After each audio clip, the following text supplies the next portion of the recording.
3, 2, 1.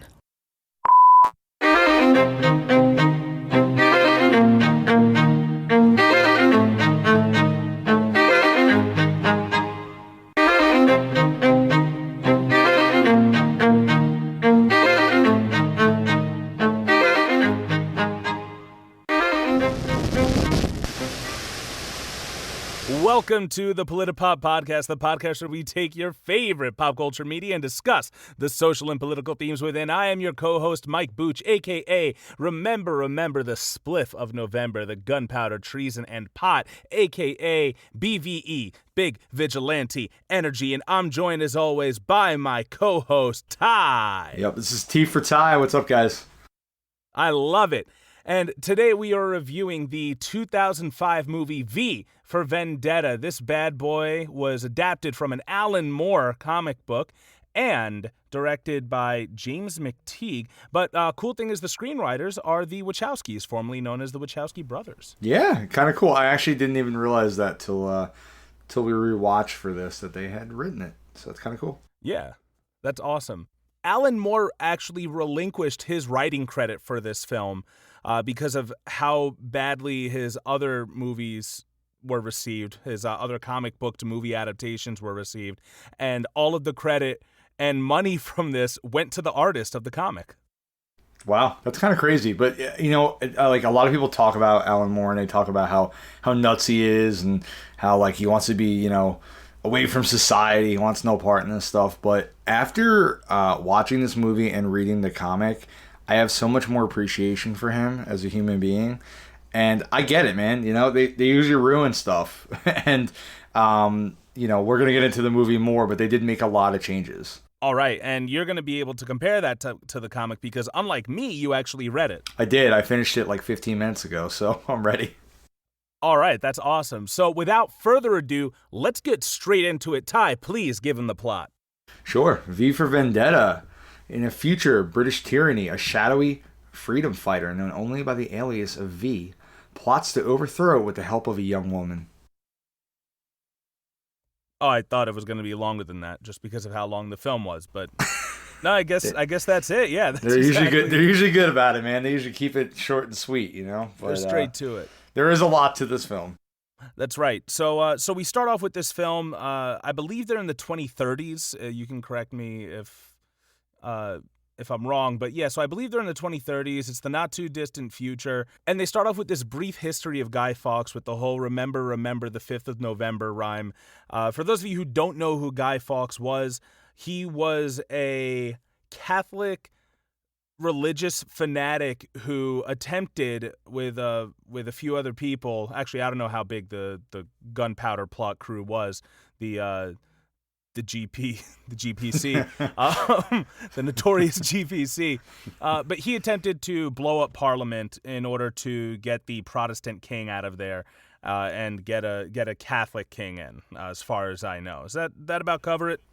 Yeah, I mean, I don't think he was really a hero, but it is kind of interesting to think, like, what would have happened if he had blown up Parliament, you know? Like, where would Britain have gone? And if I'm not mistaken, I believe he was actually tortured and would not give up the information. Like, he was pretty badass, though. He refused to give in. I think eventually he did, but it was after extensive torture. I think he said his alias was like John Johnson, and they were like, "All right, torture this guy. Let's do it."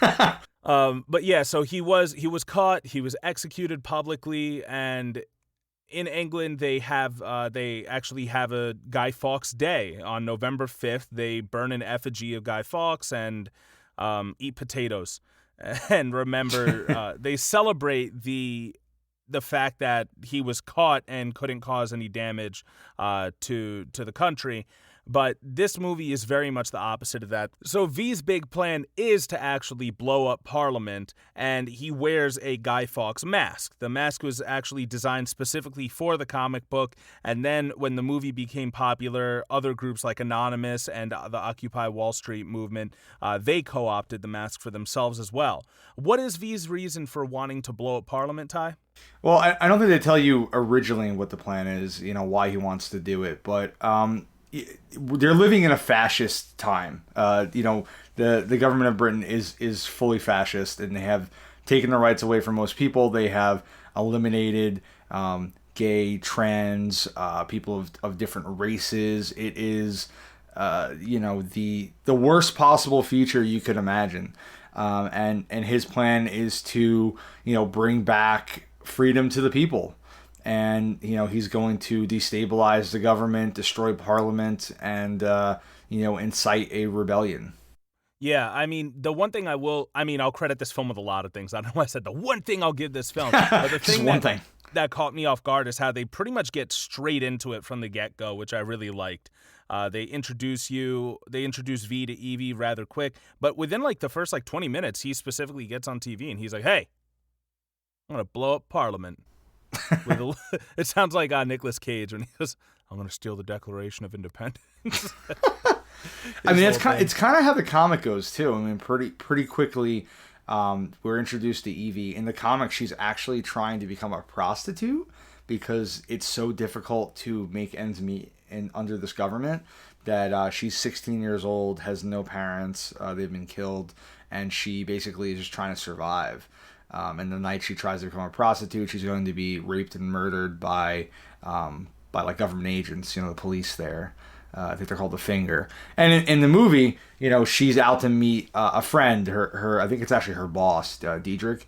And same thing. She's cornered by the police, and they're going to rape and murder her. And V saves her, and basically, shows her the beginnings of his plan as he blows up the Statue of Justice, and so he plays this beautiful music, and he starts already inciting in the people this rebellion and this resistance. Yeah, I really I loved how they got it going. I loved how they had the media plays such a huge role in this movie. It basically is a character itself. And yeah, these guys are the Finger Men because the Chancellor of Britain is the head. And of course, his name is Sutler, played by John Hurt. But yeah, so Sutler is the head. So the people who do his enforcing are the Finger Men. I'm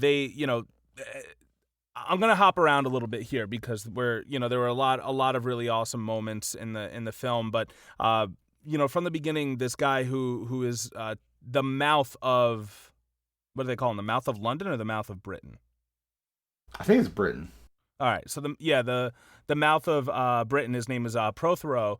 He's talking about how Britain is a country based on God, and we only had bad things because of homosexuals and immigrants and Muslims and the sickly. We do find out later on that there is a virus, which makes it very appropriate to talk about now, especially.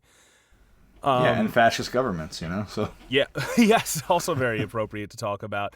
And they also talk about the quote-unquote former United States because there's been a civil war in the Midwest of the United States. Once again, super prevalent right now, unfortunately. Yeah. But yeah, so we have Evie. She ends up coming across the Finger Men, who are they're coming off as creeps to begin with. When she threatens to mace them, that's when they're like, oh, you're going to attack us? We got to defend ourselves. And they show their badges then. And I think that's so relevant to right now because we do have this mentality that obviously, there's still police brutality and stuff going on. We're still in the third, fourth wave of the Black Lives Matter movement and everything. And we do see that we have cops who are allowed to act with impunity. We have law enforcement that's allowed to act with impunity and do whatever they want. And then when a civilian defends themselves, all of a sudden it's, oh, you were resisting arrest. You were attacking a cop. We can do whatever we want to you. And that happens in this movie. And not to mention the movie was made in 2005, but the comic book was written in 1982. It's ridiculous how applicable it still is. And it takes place in the 90s, as where the movie takes place in the 2030s. So the comic is written and takes place many, many years ago. But a lot of what we're seeing in it obviously has not gone away, has carried over. And this is a British comic. Alan Moore is from England. It's about London. and England, but he obviously he's captured some very similar themes and feelings that I think people around the world are experiencing, unfortunately, and so we see these fingermen, these police want to use their badge as power, right? They want to use it to manipulate Evie because they know that she can't fight back. She's not allowed to fight back, and they have a reason now to do what they want to her. Yeah, they'll look for any reason to do whatever it is they want. So, of course, she ends up getting saved by this vigilante who bears an interesting resemblance to end of his life Michael Jackson with the hair, the hair, and the Guy Fawkes mask, the white mask, the knives, pronounced cheekbone, the knives. MJ was known for his incredible knife usage. That's right. I'm gonna cut you. Huh? You know how he did it. Yep. But yeah, so he beats the crap out of these guys. He doesn't kill them. Which that was surprising to me because later on he brutalizes like every cop he fights. Yeah, it is very interesting to see the way that he behaves in this movie. Yeah, he's very erratic. I mean, he definitely comes off as someone who's unstable, but also brilliant. Yeah, that's a really great way of describing it. And Evie isn't sure what he's going to do to her now that he did what he did to these guys, so she wants to mace him. And I did think it was interesting that, like, we live in a world now that, because we believe what the system tells us, the people who fight authority often come off as the villains, or they're often exposed as villains, even if authority is the real villain. And I think that's no different here. I mean, granted, if I were Evie, I would have done the same thing. But we're all about reading between the lines to a disgusting extent here. Yes, I mean, this comic is very anti-government, very anti-police, very pro-rising up. We find out a lot of it. So, like in the movie, when they discuss about Evie's parents, I'm jumping around a little bit, but they were political activists, and because of their political activism, they were murdered by the government. In the comic, they actually straight up say they were socialists.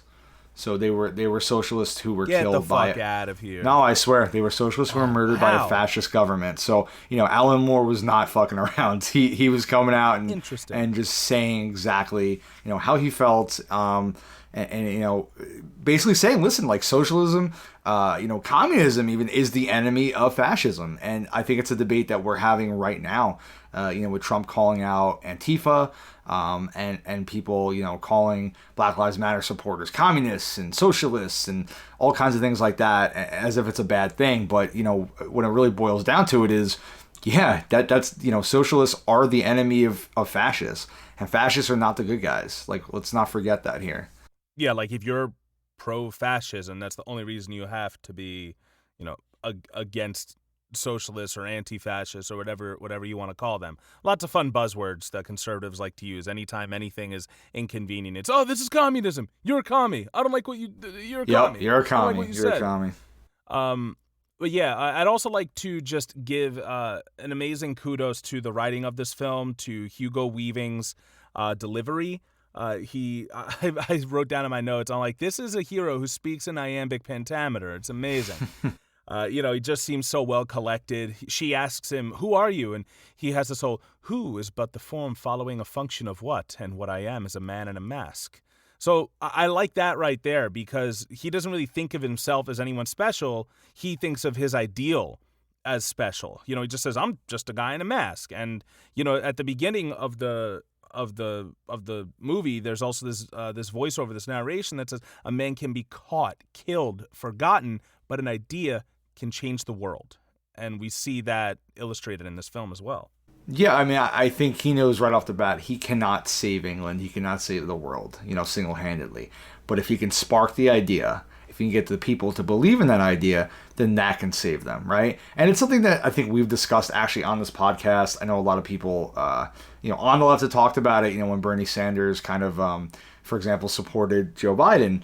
A lot of people were like, oh man, the movement's dead. The movement's not dead, just because the man maybe isn't pushing it anymore because he's joined with the Democrats to push that agenda. That movement is still alive, and we can still keep it going. And I think that's something that is very scary to the right and to fascists, because they don't want that movement to survive. They don't want people to believe that, we can rise up together and take back what is ours. Well, that's a big threat to the two-party system as a whole. Yeah. I mean, the two-party system is a threat in general to our country. But even the Republicans, I think a lot of them in 2016 did not want to vote for Trump. They were like, all right, let's go Kasich or Cruz or whatever. Like, Trump was absolutely the very last thing. But because they were so committed to, quote, their party, they found themselves following a man instead of the ideals that he represents.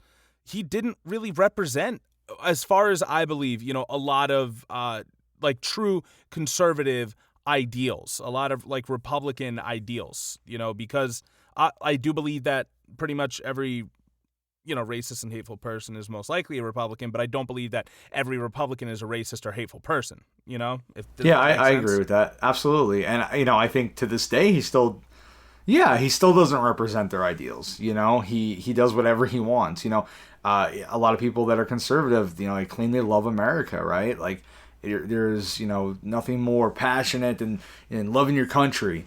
And they all love Donald Trump, but he wants to change the next election date, right? He tweeted about that today. Maybe we should push the election date back, which, a lot of people have said, well, in the Constitution, it's always the same day. Every election, you can't do that. So, it's like time and time again, he does things that kind of go against what you would consider to be a patriotic American. And yet he's still being supported. Yeah, and he is an amazing opportunist who is able to use certain things and movements and current events to his own benefit, which we'll discuss a little more about that later once we find out about St. Mary's and the Chancellor Sutler. I want to get to this moment where V is introducing himself. He has this ridiculous alliteration, this alliterative monologue that I'm going to attempt and maybe fail at. But she finally asks him, well, once again, she's still like, who are you? And so he gives this whole, I'm not sure if I can do a British accent well enough, but I'll put a little bit, because I don't want to do just a British accent and not him, you know what I mean? Yeah, but definitely. I don't, my Hugo weaving isn't really up to par. But yeah, let's break this bad boy down. He says, voila, what's up? In view, a humble vaudevillian veteran cast vicariously as both victim and villain by the vicissitudes of fate. So vaudevillian, it's, very dramatic veteran. He's describing well, actually, at first I thought he was describing Guy Fawkes, but he's not saying he's Guy Fawkes. He's just like, I'm a dramatic dude who's been in this fight for a while. Yes. As both victim and villain by the vicissitudes of fate. So originally, as we find out about his origin later, a victim of those who are running things, and then later on cast as a villain because he attempts to threaten their power.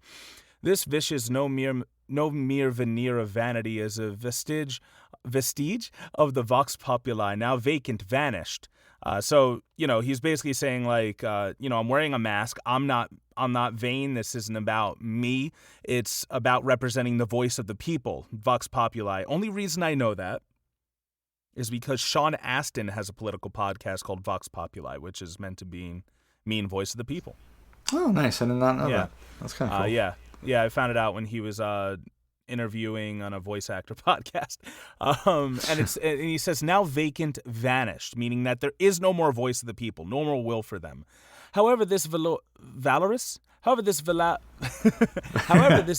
visitation of a bygone vexation stands vivified and has vowed to vanquish these venal and virulent vermin, vanguarding vice and vouchsafing the violently vicious and voracious violation of volition. So that valorous, brave visitation of a bygone vexation. So he's saying that basically, he intervened in this whole situation with her, and vowed to vanquish these venal and virulent vermin, the dicks who are supposed to be, safeguarding against vice. It says vanguarding vice and helping people. They're supposed to be peace bringers, protecting and serving, but instead they're violently vicious and voracious, as he says. The only verdict is vengeance, a vendetta, that's the name of the movie, held as a votive, not in vain, for the value and veracity of such shall one day vindicate the vigilant and the virtuous. So I like that idea too, that he talks about, this vendetta is more of a tribute to the people beforehand who have revolted and a tribute to the people now who are being oppressed. And he says, not in vain, for the value and veracity of such shall one day vindicate the vigilant and virtuous, saying our time is coming. And he says, verily, I should have looked up the pronunciation, or at least watched the scene again. Verily, this bourgeois of verbiage veers most verbose, so let me simply add that it's my very good honor to meet you, and you may call me V. V. What a way to introduce yourself. And of course, we see a little bit more of his humility when she thanks him for saving her, and he goes, I merely played my part. And you have to give this movie credit too. I mean, a lot of these lines, a lot of them, the movie gets so close to going into like comical territory where it could be so silly, and yet they still manage to pull it off. Like Hugo Weaving's delivery is so good. He's so charismatic. You never feel like it's goofy or silly. You're just like entertained and you're drawn into him. I listened to another review of this movie on the Now Playing Movie Review podcast. It's one of my favorite podcasts. But that's where I got some of the fun facts, such as how Alan Moore felt about the movie and everything. You traitor. But they do say, and when they mentioned it, I was like, oh, that's true. The expression on the mask never changes, but you can you can swear that it does. Yeah, it feels like it, right? You can definitely tell, I think they do some cool tricks with lighting, with his hair. Yeah. There's some really nice like little movie magic moments, but they definitely pull it off very well. And it really just comes down to Hugo Weaving's acting as well. His mannerisms, the way he says certain things, like it might be coming out of a smiley, sculpted mouth, but there's so much character to it. And kudos to him, too, for literally being under the mask the whole time. They did have another actor who, after 6 weeks of filming, decided, I'm not doing this in this mask. But Hugo Weaving, it would have been easy for him to just put somebody else in the mask for most of it and then just do ADR for it. But he didn't. He was under that mask. That's amazing. That's wow. I did not expect that. I thought it was going to be like a stunt guy or somebody under there. I did not expect him to be doing most of it. So you mentioned the Lady Justice, the Bailey building. Now, one thing they did talk about in the Now Playing podcast was how they didn't like the fact that he was blowing up buildings. That they're like, he is a terrorist. It was kind of tough for me to get into it. I did get into it because this is clearly such a fascist government. But just because you don't like things doesn't mean you could blow up buildings, blah, blah, blah. Not really a critique of theirs, but I didn't think about that. But I guess a lot of people would, right? If you're a regular person watching this movie, you may think that that's too radical, which is stuff that we see today in the news, right? Anytime there's a riot or there's looting or there's a protest where things get quote unquote out of hand, it's always, it's violent. They call V a terrorist. But guess what? Everyone has a mandatory curfew in that world. He blew up an empty building. Yeah, there's nobody in it. He's not hurting anybody. So I guess you got to ask yourself, we've discussed this before. One of our favorite podcasts, Move Left Idiots, talks about it a lot. Is violence against inanimate object violence? Is destroying a statue or a building violence? And I don't think it is. He's destroying a symbol. It's kind of a lot like how a lot of Confederate symbols are being destroyed right now, or slave owner symbols, in England too, are being destroyed, and around the world. And, I don't think there's anything wrong with that. Sometimes you have to send a message. And as we see through this movie and through the comic, his methods are very effective. Yeah, he does kill people. We do see that Evie asks him if he's going to kill more people, and he says, yeah, he's going to. But throughout the movie, we see it's just the people who are specifically in his vendetta, the people who are responsible for making him. And, he's just the lucky one who made it out of what happened, which we'll go over later. Yeah. But he targets those very specific people and then targets a building. That's it. Yeah. He does kill police officers later on. Who are killing him. Who are trying to... Yeah, they're trying to kill him. So it is self-defense. Yeah, he's not just, coming out of nowhere. They're guards for the higher ups in the government and everything. But for the most part, like if you compare that to what the Fingermen have done and what the government's done, the body count is ridiculously unbalanced. Like V probably keeps it under 20 people. Yeah, definitely. I think he kills 10 to 12 people in the movie. Yeah, those aren't even Punisher numbers. Probably 15 people actually. Yeah, something like that. It's really not a crazy amount. There's some action parts, but it's not an action movie. And he can make his statement in a lot of different ways, which he does throughout. And while we're on the scene, there's two things I want to point out. One, that her name is Evie, which again that V. And there's a part in the comic I'd actually like to read, and it's when he blows up the Statue of Justice. It's a little different in the comic. Evie's not with him at this point, and he kind of has this really theatrical conversation with the statue, where he plays both himself and her. And he starts talking about how she's his lady. Justice is his woman, his love, and how she has cheated on him and bedded another man. And he gets really angry and he goes, "Very well. So you stand revealed at last. You are no longer my justice. You are his justice. Now you have bedded another. Well, two can play at that game." And then he plays her and he goes, "Choke, who is she? What is her name?" And then he says, "Her name is Anarchy. And she has taught me more as a mistress than you ever did. She's taught me that justice is meaningless without freedom. She is honest. She makes no promises and breaks none. Unlike you, Jezebel. I used to wonder why you could never look me in the eye. Now I know why." And as he sets the bomb there, he goes, "The flames of freedom. How lovely, how just. Ah, my precious Anarchy. Oh, reality. Till now I never knew thee." And, I just thought it was a really great moment, where he's breaking down that he believed in justice, that, he did believe in her, he cared for her, and he realized that she betrayed him. The fascist government has, killed how many in the name of justice.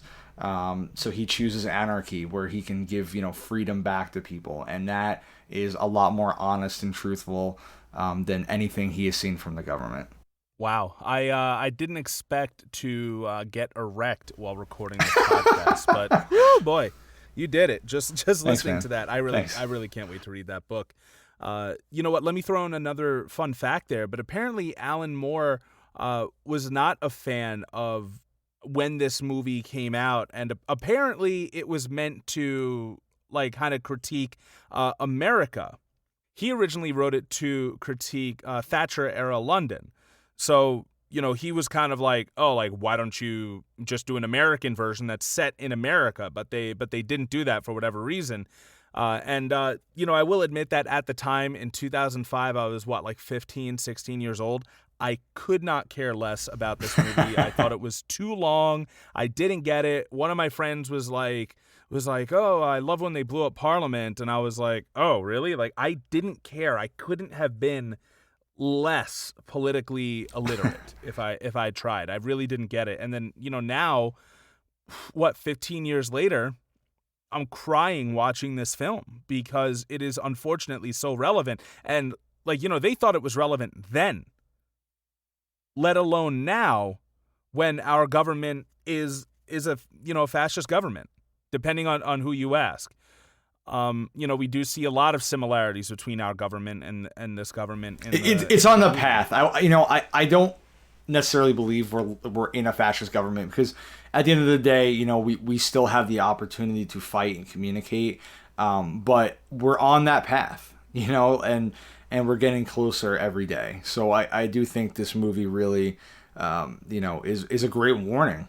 And me too, when we were in high school at the time, I just thought it was a cool movie. I had a cool vigilante. I had an action figure of him. I was just like, yeah, it's badass. Bad government, cool hero. I didn't really get any of the, the messages behind the film until, rewatching it many, many years later, like you. And it was very moving, I thought. And, I was really, I had to go out and buy the comic right after I finished the movie. I was like, I have to read this.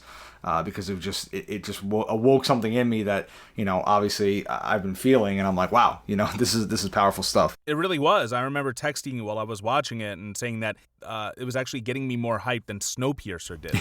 Yeah.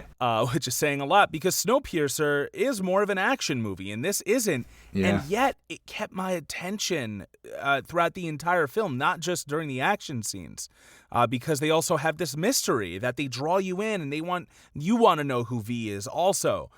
So let's throw some of the mystery away and move on in the movie. That way we can get to all the parts that we love.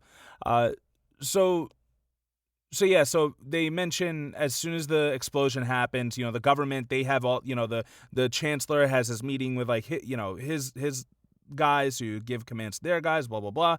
They mention that they're quarantining areas and detaining witnesses, which is basically happening in our country right now. We have, now, do you know if there have been any areas that have actually been like forcefully quarantined by military occupation, or is it just that we've been told to quarantine? I've heard here and there, but I wasn't actually able to find anything on it. You mean like right now in the United States?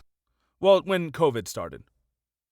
I don't think any areas in the United States. Other countries, yes. From what I understand, like Peru, for example, the military was like, you are quarantining. So we did see it around the world. I don't think in the United States anyone was forced to. I've never heard of anyone being arrested for being out and things like that. And yet still here, now we have the detaining witnesses part as well. We spoke about this last week during our housekeeping episode, so I'm not going to go into it too much. Just that, yeah, we do have quote-unquote federal agents who are most likely private contractors who are coming in and disappearing people to black sites. Like, we don't know where they're being taken. We just know that they're protesting, they're exercising their First Amendment rights, and they're being taken away for it, arrested by we don't know who. And the worst part is that there are people who are still supporting them. Yeah, I mean, it's pretty terrifying, right? To think that people think that's okay. And that's where, why I think we are on the road to fascism, because once people start accepting it is when they can get away with it. It's like they're constantly testing us to see how much power they can abuse. We saw it in World War II in Germany and like how Hitler, won his people over and slowly but surely was able to make them accept, hunting and killing Jews, right? And now, today we have people being thrown into vans and disappearing, which is what you see in this movie. People have a bag thrown over their head, they disappear. That happens to Evie's parents. They're kidnapped and she never sees them again. It's the path to the end for us, and that's why I think people are protesting at least and fighting back. I don't know if they mentioned in the movie, but in the comic they did protest as well. They fought when this all started. There was gay and trans people were protesting the fascist government.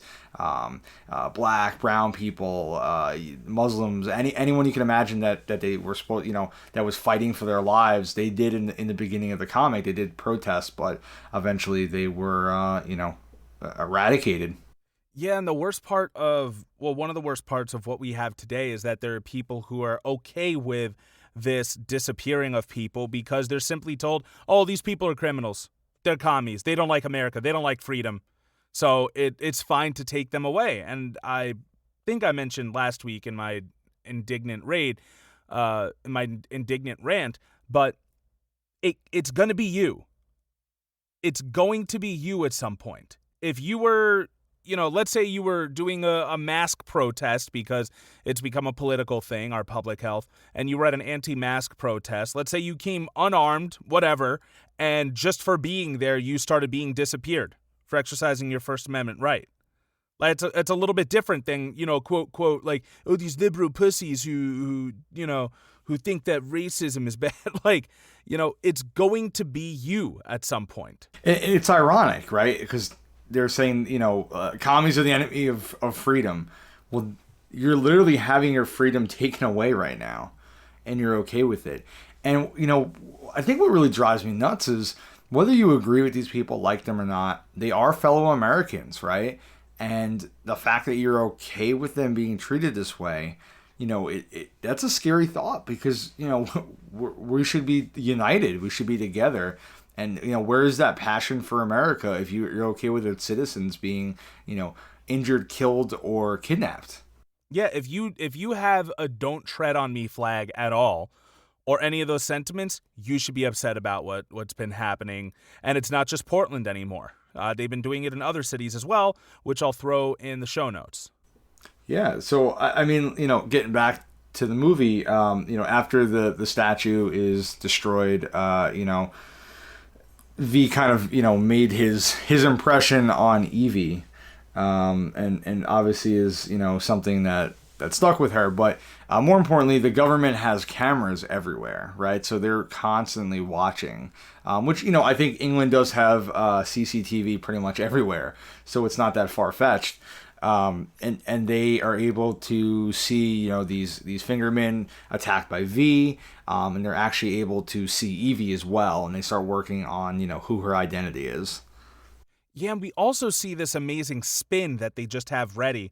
The Chancellor Sutler says, all right, what we're going to do is say that the building was meant to be demolished, that, we didn't know about the fireworks, that the workers put them there last minute as a, nice little thing for the people around it, blah, blah, blah.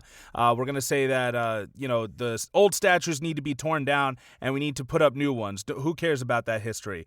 And this is where something struck me.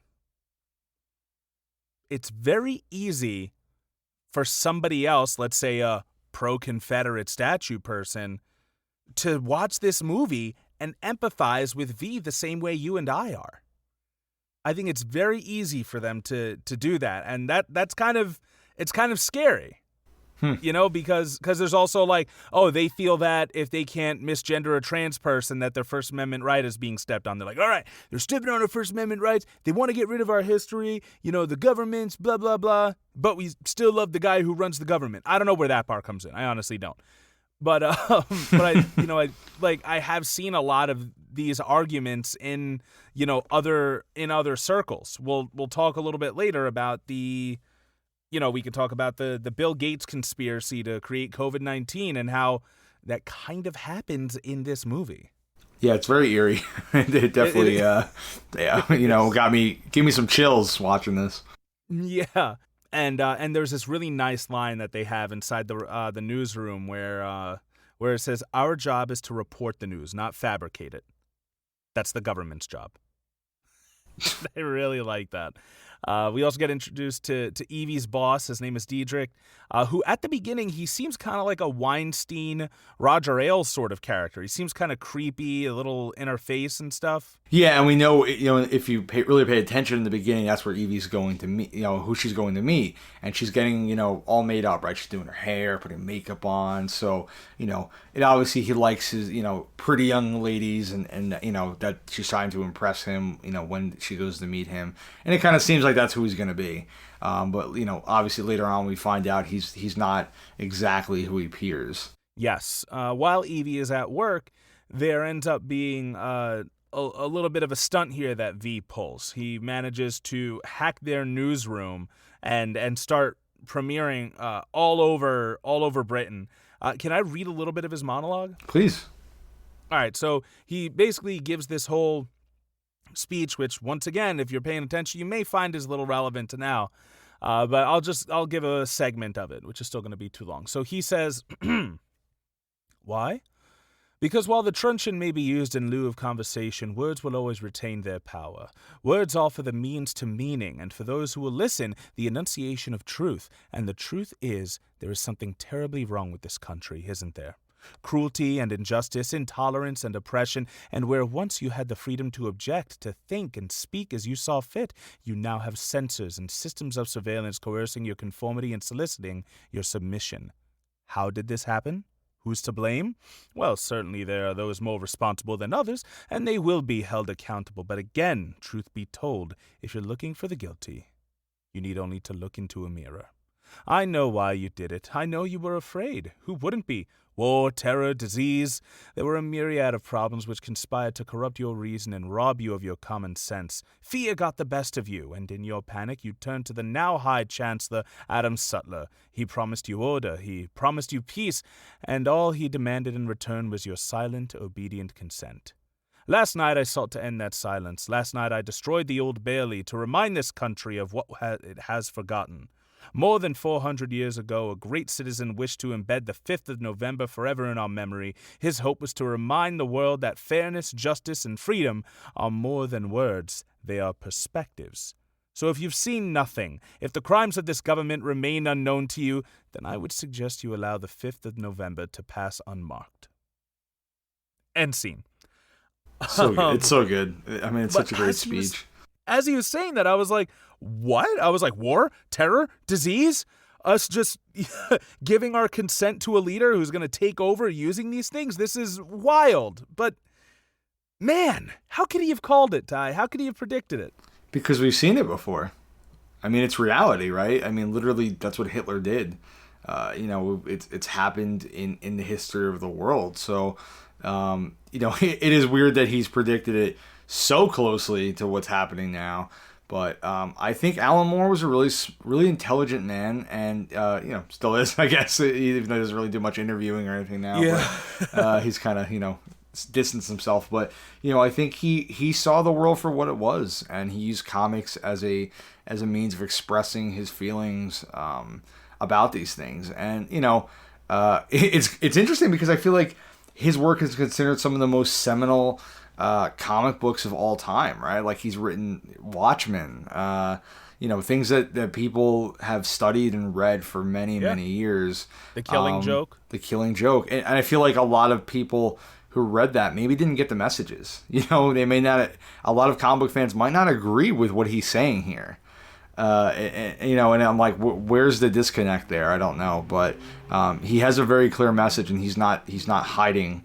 He's not trying to make it seem obscure. He's telling you straight up, you have to act, right? If you stand by and you do nothing, then evil will win. And that's it's something we're seeing in America today, and it's obviously something that happened in England in this film and comic. Well, Moore is one of those writers that he talks about through these characters. In this movie, they say writers use lies to tell the truth. Oh, Evie actually says her father, he used to say that artists use lies to tell the truth while politicians use them to cover the truth up. I thought it was actually going to be more, I remembered the quote being more about the media and how, like, the media is technically supposed to be the truth, but it actually ends up being the lie that covers the truth up. Oh, I think, what we see in V for Vendetta is they're all connected, right? The media is used by the government to tell lies.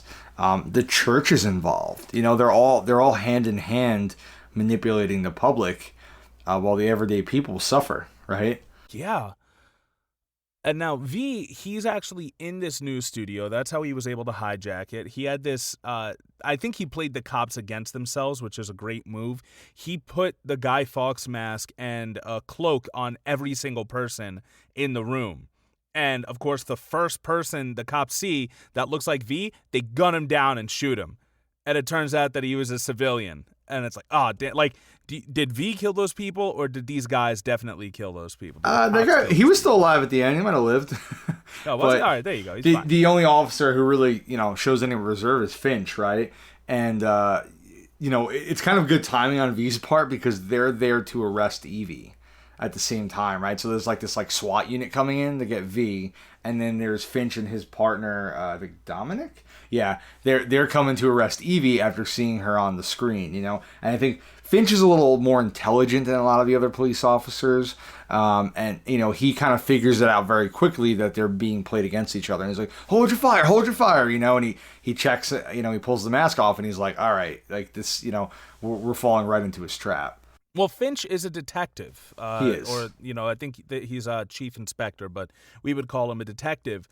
And, that is such an interesting thing because with all this talk about defunding the police, we have people who are like, oh, well, what about the child molesters and the domestic abusers? And, how are we going to get them if there's no cops, blah, blah, blah, which, one, the goal isn't no cops, but two, it's like, it's not those people, like SVU isn't going out and kneeling on someone's neck until they fucking die. Yeah, I think people don't realize that. Like, not saying all detectives are good, yeah. but their job is to uncover the truth, like literally, Yeah. And it's a little different. They're not beat cops. They're not pulling people over, you know, for having marijuana on them or like blowing a stop sign. Like they're there to, you know, investigate a murder or a rape. And again, they could be, you know, bad people. They can do a bad thing at their job, but you know, usually they're trying. They have a different goal, I'd guess. You know, you could say, and here you can see that with Finch. You know, he's trying to uncover the story.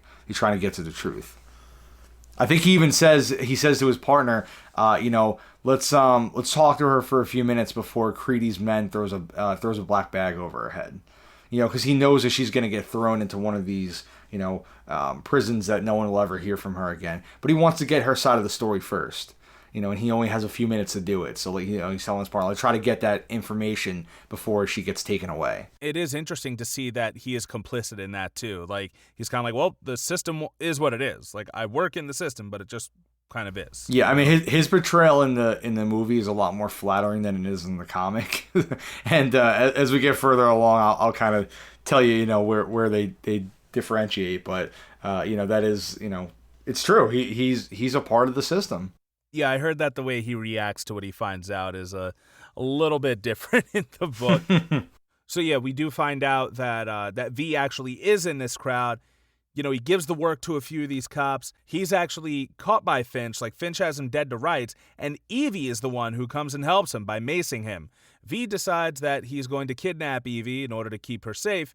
And meanwhile, we do see the media, they take it as the first guy who was wearing a mask that was shot. They premiere that on TV as, oh, we got him. We got the terrorist. There's nothing to worry about. We got him. And we see this. They manipulate that story so much. It's unbelievable. Oh, yeah. You know, the spin is real. And, you know, the whole point of it is to be like, listen, like, we'll get you. Like, they don't say it outright, but any dissenters, anyone who wants to rebel, anyone who wants to make trouble, anyone who wants to disobey our laws, will get you. Even this guy, even this terrorist who, well, then again, even this terrorist who took over the television station because they couldn't attribute the Bailey building to him. What's interesting, though, is that the people who are watching his speech, they're drawn right in, right? They show, like, people at the pub, people at home, people at work, like, watching this TV, and he's speaking to them. And, like, you know, his message is really hitting home for them, and they're realizing his words are true. And I think when they say he's dead, there's a little girl that goes, oh, bollocks, right? And she, like, runs to her room so upset, and the parents like, look at each other, and it's like they're already cheering for him, and they barely even know him, you know? But just, I think the idea of having a symbol of freedom and hope again, it just, like, it speaks to them immediately. Well, I think also, I can just speak from personal experience, the roughest part is to feel like you're alone. Definitely. You know, and I, you know, in the social circles that you and I keep, you know, mostly because of family reasons and stuff, it is easy to feel like that.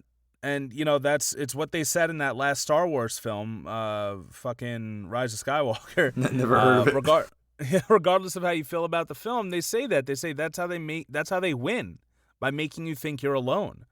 And so, you know, V is he is that symbol of hope, but I think he also just serves as like, listen, if you're feeling the same way I'm feeling, you're not crazy. You're not alone. You're one of us. And guess what? You're rational, because sometimes it feels that way. To me, I'm sometimes just blown away by how nobody is losing their fucking minds over all of this stuff. And why am I getting so angry for it? Why am I it can be frustrating, man. You know, yeah. I mean, people say, well, go out and vote. Go out and vote. You can you can change it. You can stop this, go out and vote. And it's not that simple. If these people who are saying go out and vote also truly believe that Trump is leading to a fascist government, voting is not going to matter, right? Because he's going to say, well, I'm staying in power, and that's that. So he'll find a way to secure another term regardless. Exactly. So voting out the window there. Or B, if you look at the history of our government and politicians and where, politics have led us time and time again, it's not going to fix anything. It's just going to go back to the status quo. So either way, voting is useless at this point, right? Like, the best we can hope for is getting, leftist politicians into different areas of government to hopefully push an agenda, which just doesn't ever work. It just never works, right? And like, I think people are just, like you and me, are just sick and tired of it. Enough's enough. How many times are we going to be told just go and vote and suck it up? Like, there has to be a point where people say, we have to do better. We can do better. I don't really have anything to follow that up. That's fine. That's fine. Yeah. Like, no, that's exactly it. It's also worth noting that V does kill these police officers when, in the beginning, he didn't kill those guys who were going to rape Evie. So I thought that was kind of interesting. He does kill them here. It is. And he does say later on when she's talking to him in his little, his V cave. Oh, that sounded much different. In his hideout, underground, he says violence can be used for good, which, that's the very, me, my martial arts background, that's the very tenet of everything like that comes from that is, yes, I'm learning how to do unspeakable, terrible things with my body to another human body. Like that's what fighting is. But, I learned it as a last resort. Like, it's something that if you got to do it, you got to do it. And that kind of seems to be where V is coming from. I think also that, once again, like, people don't realize they only want to judge how you react, not what made you react that way. Very true. Oh, well, this person on the news is going nuts. They're throwing a Molotov cocktail or they're throwing a brick or whatever. Or, like, listen, you don't know how much that this person has had to put up with at this point. And, like, the fact that you're not angry at the stuff that's caused this is part of the problem as well. We see Evie, she has every reason to fight back, but she didn't even think about it until she met V. We find out about her mom who died during a hunger strike, and her father was killed by the military when they took his shed. We also find out that later on that her brother died from a virus that, can I spoil it? Yeah, might as well. The virus was engineered by the government. And they had a cure the whole time, right? Like they yes, released it on their own they people. They were in the pockets of Big Pharma. So they made the virus and made the cure and put themselves in power. I mean, they I think they say in the movie, and I believe the comics as well, they said where were they going to release it that would be the most effective? On their own people. They're willing to kill their own people. Yeah, which kind of, even that part I was like, oh, geez, that goes into kind of pandemic-tory and blah, blah, blah. It does. Now, I'm not saying I believe in those. I believe that, it's something that I don't believe the virus is not real. Same. Let's put it that way. Same. Regardless of where it came from or where, whoever's pointing fingers right now, because we have a bunch of children as world leaders and everything. But regardless of where it came from, it's here. It is a real thing, as we see in the movie that after Evie's brother dies, that's when his mother and father get involved and they start, going to protest, they start going to riots, and they have the same conversation that we've been having since 2016, right? It's, do we leave the country while we still can, or do we stay because it's worth fighting for? And that's the conflict that her own parents have, and it doesn't matter because the both of them end up getting black bags over their heads and they get taken away. Yeah, I mean that's the ultimate fate of them, right? It's just it's very upsetting because we very close to reality for us. Yeah, we also have these awesome moments. We see V as a great homemaker. He's making breakfast for Evie after he kidnaps her. Which, it's a great scene. V does a lot of fucked up stuff in this movie in regards to Evie. I do see that it is for the greater good, but it's still pretty fucked up. Like, well, I don't think he makes him get her. They're gonna torture her. Yeah, I mean, he never makes himself out to be a hero, though. He's never. That is true. He's never claiming to be a good person. He's just saying that he is carrying this ideology, this message. and he's going to do what he has to carry that message across. So, he does kidnap Evie. In the comic, it's a little less abduction-y because Evie is a 16-year-old girl who is going to prostitute herself. So when he saves her, she willingly accompanies him, I believe, to his place and lives with him for a while there until he eventually actually releases her without her wanting to go. He basically leaves her on the street and disappears and makes her go back to real life, which is very different from the way the movie plays it. Oh, I kind of like that part better, actually. Yeah. Maybe if Natalie Portman, maybe if she was still the age she was in Leon the Professional. Yeah. It would have done something like that. Oh, really quick, can we just circle back to that because I forgot to ask at the beginning because you were on a roll. How is she trying? Is it hard to become a prostitute? Is it tough to get into that line of work? Well, basically, I think she's trying. She's doing it on her own. My dreams come true, man. I'm gonna become a prostitute no matter what they say. Well, the way it's played out is she's really this awkward 16-year-old girl who's trying to be sexy and doesn't really know what she's doing. So she's trying to imagine you don't even have a pimp, right? So she's doing her own thing. She's trying to find a random guy, a random guy after curfew who wants to pay her for sex. So that's how it's played. And she puts some moves on this guy and they're really weird and awkward. And it turns out he's a cop. So it's just she didn't have a fucking chance right from the beginning. Jeez. And she shouldn't be in that situation, right? I mean, she's a kid. No one should have to be in that situation, especially a child, But her parents were socialists. They were killed. Her brother was killed by the disease. She's trying to survive in a government that rations food to its citizens. In the comic, there's protests later over food rations because of a computer error, they say. People are they're starving, under this order and of this powerful government that can't even provide for its own citizens. Now, they didn't go into it that much in the movie, but they did mention how the food they do have is controlled by Chancellor Sutler, how he keeps milk for himself and he keeps real butter for himself, whereas the rest of the country doesn't get those things. Obviously, you and I wouldn't give a fuck because we're anti-dairy anyway. Yeah. But still, the whole idea of the government getting to control what you eat is pretty fucked.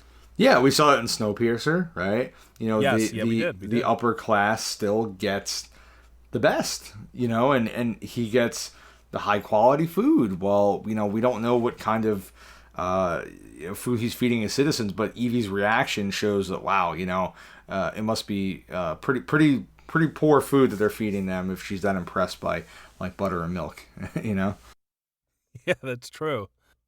So we do see a few characters in this movie that I think molded together make the ideal Trump. We see Louis Prothero. He's the guy who has the show. He's the voice of London, and he's a big media guy. He's talking and riling people up and stuff, and he's totally into himself. Huge narcissist. But then also we do have Sutler, who is the man who is hiding in a bunker, and keeping all the good stuff for himself and making all the rules as he goes along. So the two of them together, I think they kind of make that Trump figure that you and I are clearly looking for in this movie. Yeah. Which, once again, was made before it was ever even a possibility that Donald Trump would run for president. Yeah, I think everyone would have laughed in 2005 if you told them Donald Trump would be president today. But and one thing the movie does really well, I think, compared to the comic at least, is it kind of tightens things up a little bit. Obviously, they have to get into a 2-hour 12-minute runtime, where the comic is 266 pages. So it's a pretty long comic, and there's a lot of different characters. Yeah, Watchmen was too. Yeah, there's a lot of characters, a lot of different plot lines, and I think the movie kind of got rid of a few characters and really just tightened things up and connected them a little bit more, so it's easier to follow. Because there's a few times in the comic I had to go back and reread parts where I'm like, all right, who was that character again? Why were they doing this and things like that. But so the movie did a really good job of really organizing things, and I think the end when you really get the whole story, it's kind of summarized for you. It really makes sense. As we move forward in the movie, we also see that as Finch is trying to get to the bottom of this, he's asking the military about their records, and he says they're either deleted, omitted, missing, and because of this heavy corruption, even he can't get the answers he wants, even though he works within the system. I thought that was a really great arc for his character. Yeah, it definitely was. I think it goes from him wanting to, bring V in and stop this to him really wanting to know the truth, right? Like, he really wants to uncover what happened and know, what the answers are to everything. And it becomes much more involved for him. So, V winds up killing Prothero, right, in his own home. I think he is the first one that he actually assassinates. Yes, he is. And he's the first in the line of several people that, V leaves a very distinct message behind, that he wants the government to know that he's coming for these people. That he kills, he kills them in his own home. He gets past their own security when they think, this stuff is impenetrable and they can't be stopped. And yet V is able to still get past them. And he actually recruits Evie, right, for his next one, which is the Bishop. The Bishop, who is revealed to be a pedophile. Surprise, surprise. Yeah, and a little on the nose, Alan Moore, but it's just played so grossly, and they did a really good job adapting it for the movie. How long have they been fucking kids for? I'm sorry, just because he wrote that in '82. We got to remember. Yeah, that's crazy. Like, we got to wonder, like, how long, like, even then he was like, yo, priests are fucking diddling kids. That's wild, right? Actually, that's really crazy. Yo, Alan Moore fucking knew some stuff. He's in the Illuminati or something, man. Like, I honestly wouldn't doubt it. Not for a second. Alan Moore you don't was create like, Dr. Manhattan without being in the Illuminati. No, he's like, fucking listen, guys, listen, read the comic. Yeah, his next assassination. Yeah, and it's played in a really disgusting manner, right? I guess he has different young girls come to him, and in the comic, you got to remember she's 16 years old. She's definitely older in the movie, and in both, they say, "Oh, this next girl's a little older than the ones you usually like." So it's like, oh god, like how young are the girls that he's doing this with? And Evie leaves the window open for V. She allows him to come in and confront the Bishop. And we start getting little pieces of the story here.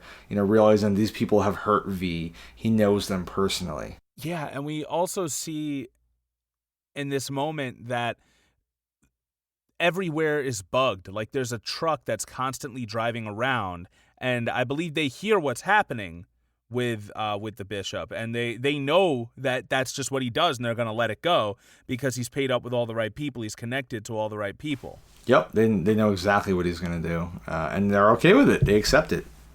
Yeah, because that's just how it is. But I didn't notice that until later on that, this truck, it goes around and listens to everything you say.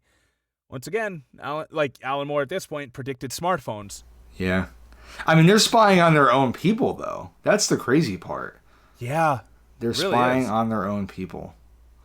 I didn't bring this up before, but in the comic, when he kills Prothero, he actually doesn't kill him in his own home. He kidnaps him, and he brings him back to his home, to V's home, where he has a replica of the camps built.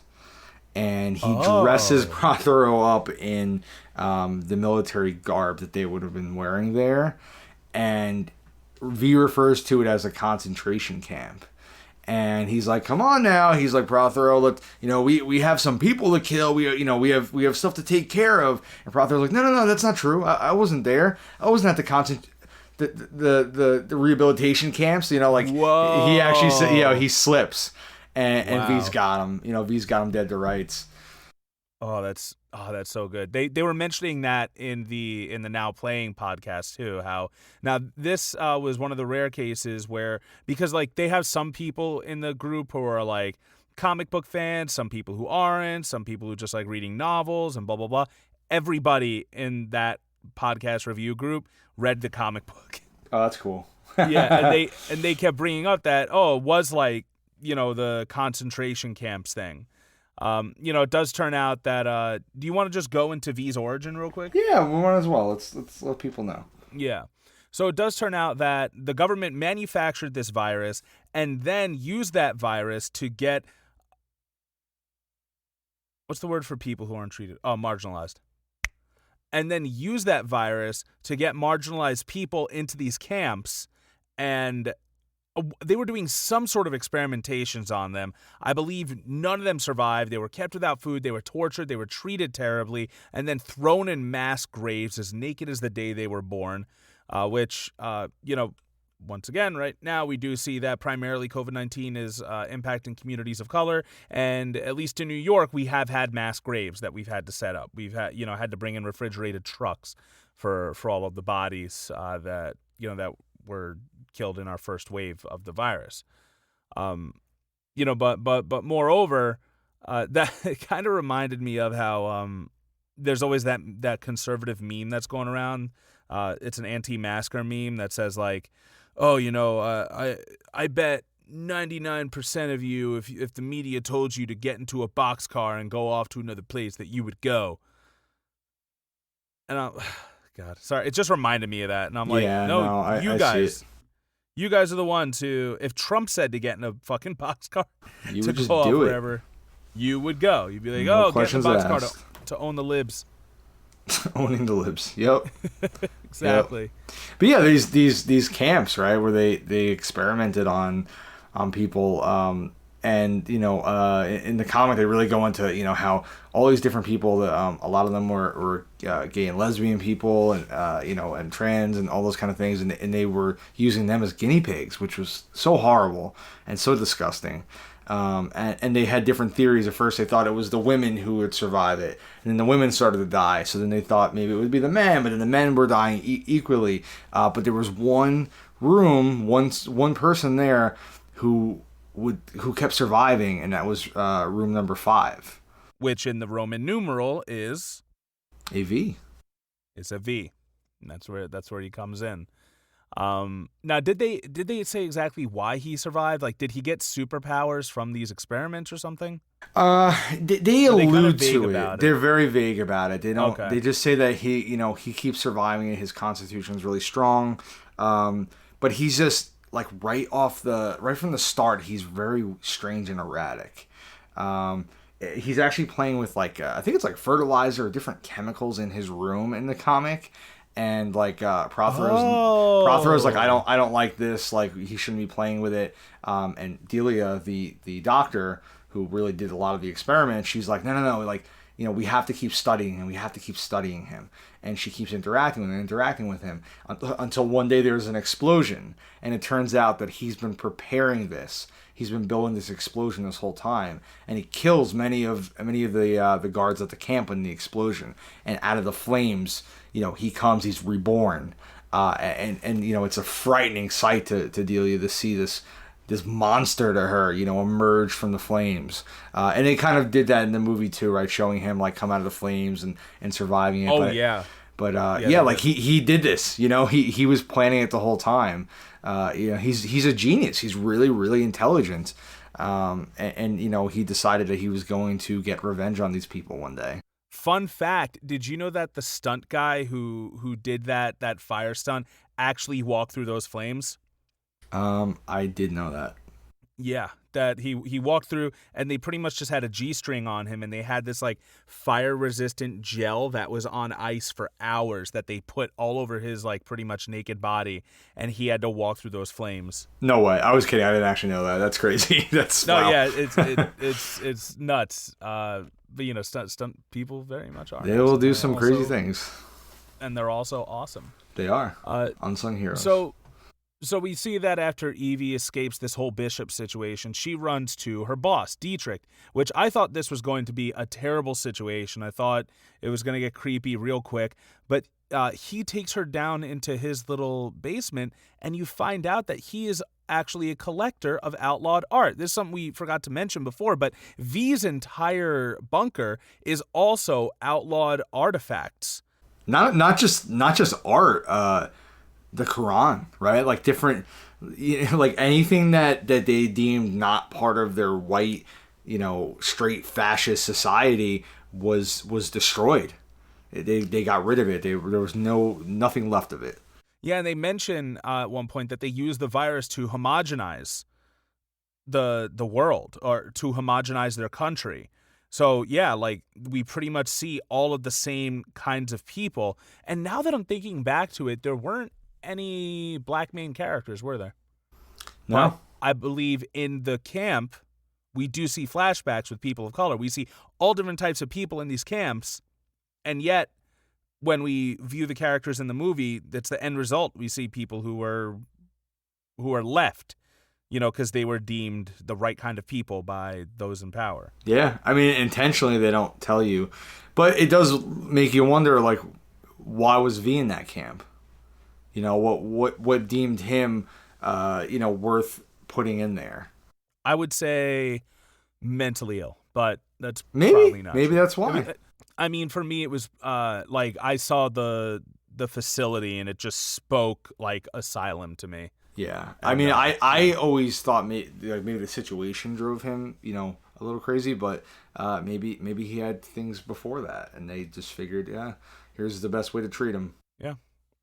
So we do see that that Evie's boss, he has he has a Quran in his basement. He has a flag that is the English flag crossed with the United States flag crossed with a swastika in the middle. So, like, you see that he is actually somebody who also thinks like V. Like, at first I thought he was just going to be kind of like an eccentric rich dude, but no, like, he also does not like the government, yet he works in the media. Yeah, and they have this fun moment where they play with your expectations because he makes breakfast, the exact same breakfast that V does for her. The egg in a hole, yep. Right? And she's like, oh, that's so odd. That's what he made for me. And he's like, well, that's because I am V. And then he starts laughing. He's just joking. He's actually got a really fun personality. But for a minute, they make you think, oh, maybe it was him the whole time. Yeah. And another thing they tell you is that he's also gay. He has like a bunch of homosexual art and photography in his basement. And he says, like, I know that I'm supposed to like entertain young, pretty women like you and stuff. But, if I ever invited who I was actually attracted to, I would have a bag thrown over my head. And that's exactly what happens to him, unfortunately. Yeah. This is where I think the film actually improves from the comic as well. In the comic, it's after V leaves Evie on her own on the street. She has no job. She has no home. She's trying to find a way to live. So she is basically like stealing scraps from people's homes, from their garbages and stuff. And Diedrich finds her, and they've never met before. And he takes her in. And he lets her stay in his spare bedroom. They become very close, and eventually they become romantically involved, and she falls in love with him. Whoa. Yeah, it's very, very different, but I did really like the direction that the movie took it. Oh, that is. If they still kept him like the same character, except they just didn't know each other beforehand, I would be down for that also, but nah, I mean, I guess, that's kind of the way that you would write it in the 80s and whatever. Probably wasn't, probably was a little more original than it is. Yeah, definitely. So it makes it even more tragic, obviously, when he's killed. He's not taken in the comic. He's just straight up killed. Oh wow. Yeah. So we do see that he has this talk show, and I guess he's somehow inspired. I think he's inspired by V. Because otherwise, why have this segment in the first place? But he has on a couple of impersonators of the Chancellor, and has an impersonator of V, and they had this whole slapstick Benny Hill music bit where they make the Chancellor look. It's like a Bugs Bunny sort of thing. They make him look like an absolute fool. And then when he finally catches V and takes off his mask, it's also the Chancellor. And he goes, no, he's the traitor. He's the terrorist. He's the traitor. And then they go, shoot that guy. And then the military shoots both of them. So, like, that's a pretty open, guess what? The real enemy here is the Chancellor. Yep. And I don't know how he didn't see this coming. But, he just says, I'll have to pay a fine or something. Don't worry about it. I think he thought he was apology. too important. He really did, didn't he? Yeah, he thought he was above being taken away, right? He was like, yeah, this is risque, but, they're not going to get rid of a TV personality like me. That's where, his own vanity kind of is his undoing in that regard. Yeah, like anybody can be replaced, and he didn't realize that. But yeah, unfortunately, we do find out later that not only was he taken in the black, not only was he black bagged, let's call it that, right in front of Evie, who was hiding under the bed, just like she was when her mother was black bagged. But we do find out later that when they found the Quran in his basement, they killed him. Yeah. In the comic, he's stabbed through his door with a sword, which is it's a pretty over the top way to kill him. And then Evie finds his body. So, very different way metal. that he is killed. Yeah, right. It's called Lark Hill was the name of the Lark Hill institution. Yep. And it was a resettlement center, right? That's what it is in the comic. It's a resettlement center. So we see that those guys who come to get Dietrich, they end up getting Evie as well. They're torturing her. They're feeding her food that the rat doesn't even want to eat. And while, they shave her head, and this whole time they're like, listen, you can make all of this go away as long as you give us any information about V. Tell us where V is. Tell us if you think you know who he is, if you have an idea of where he might be, and we'll free you. We won't kill you. And it keeps going on like this for a while, and Evie starts getting these letters in her cell that are the story of this woman named Valerie, also with a V. And she's talking about how, she came out at 16 years old with her first girlfriend, and, her parents didn't accept it, but she still did it, and she was brave. And then she went on to become an actress, which Evie has her own history where, like, one of the only memories she really holds on to of her mom is that her mom got to see her in a play once, and she really loved that. So Evie is kind of connecting with this woman, and then she talks about finding the love of her life, who is another woman, and that there's this girlfriend grew roses for her and everything, and they could be who they were. And we also find out that V, with every person he assassinates, he leaves a rose with them. So now he knows, what this rose represents, and then she explains that her girlfriend was just taken away one day. Yeah, off the streets. Yep. Yeah. And then she was taken away as well. She was just waiting in her home for it to happen. And she had this beautiful moment, in writing this, which it's a monologue that's written on toilet paper. It's a memoir that's written on toilet paper. And she says at the end, she's like, I know that though I may not know you, I have never seen you, I've never held you or danced with you or kissed you or heard your voice, I know that I love you. And it was this great moment because it is about unity and solidarity. And we see that now, that though we may have so many things that are separating us, that this struggle is really what is uniting us. That we kind of should have a basic respect for each other as human beings, because we're all being oppressed in some way, shape, or form. And you'd think that would inspire some sort of love, some sort of kinship. This is one of my favorite moments from the film and the comic, which they almost did shot for shot, from the comic. It's fantastic, and it's even actually a little more heartbreaking in the original work, because after her girlfriend is taken, her girlfriend actually turns on Valerie after they torture her. She claims that Valerie seduced her, and she's the reason. What? And Valerie says, that she doesn't blame her. She still loves her, but she understood she did what she had to do. And her monologue is very very similar, but it is a little different. And if you don't mind, I actually kind of want to read just a little bit of where it's different here. She says, I shall die here. Every inch of me shall perish, except one. An inch. It's small and it's fragile. It's the only thing in the world that's worth having. We must never lose it or sell it or give it away. We must never let them take it from us. I don't know who you are, or whether you're a man or a woman. I will never see you. I will never hug you, or cry with you, or get drunk with you. But I love you. I hope that you escape this place. I hope that this world turns and that things get better, and that one day people have roses again. I wish I could kiss you, Valerie. And as she's reading this, Evie says, "I know every inch of the cell. This cell knows every inch of me except one." And it's just such a powerful moment, of this toilet paper, autobiography that's passed to her, and a part of Evie is keeping Valerie alive with her, right? So now she has another human being she was able to connect with in this horrible place, and it's just really great. It is beautiful, and we see that these memoirs have given Evie the resolve that she needs to not fear anything. She will not give up that last inch, though everything has been taken away from her. Her job, her life before this, her mom, her father, her brother. It's all been taken from her. And they say, listen, we're going to take you out back and shoot you if you don't tell us anything about V. Are you going to tell us anything? Are you going to cooperate? And she says no. And he's like, all right, you're free to leave. She walks out. She realizes that all the guards there are mannequins. And she walks right back into V's bunker. Turns out all of that was done by V, this dramatic bitch, to Vaudevillian. to radicalize. He is vaudevillian indeed. He's the vaudevillian villain. What a vigilante, this vain.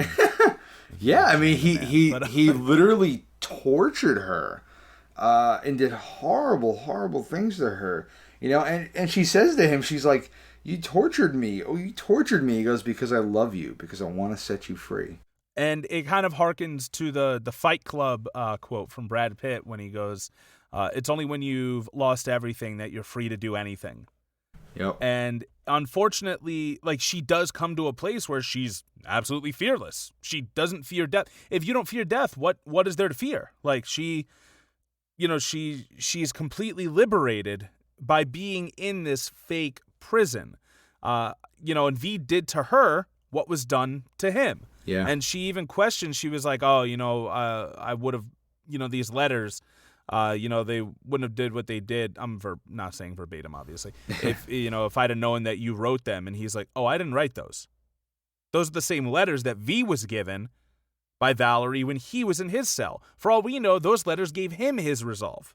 Yeah, I mean, he carried that with him. It's so important to him, and that was part of his mission here, was to carry on her story and her memory, and it's beautiful, and Evie has this moment where she can't breathe, right? She talks about having asthma, and she's just so overwhelmed, and he's telling her he's like, "You were so calm when I said I was going to shoot you.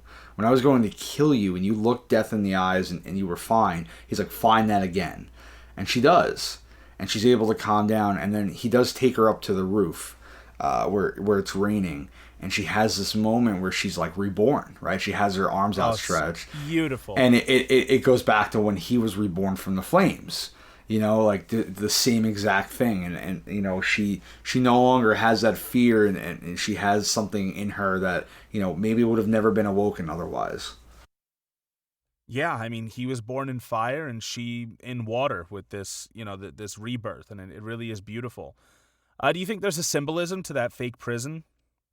That at any time, once we're ready to die for what we believe in, once we're ready to never give that inch, that we can truly walk away from that prison? Yeah, I see that. Definitely. I think there's also a lot of symbolism to the fact that she's in water and he's in flames, because he's the destroyer. He's the one who will break the chains, who will kill and burn this government to the ground, and she's the one that can rebuild it. She won't kill. Yeah, water brings life. Yep. Yeah, it really is. It is beautiful. I want to go to one quote from Valerie's letter that I missed. She says, "For 3 years, I had roses, and I apologized to no one." I love that, yep.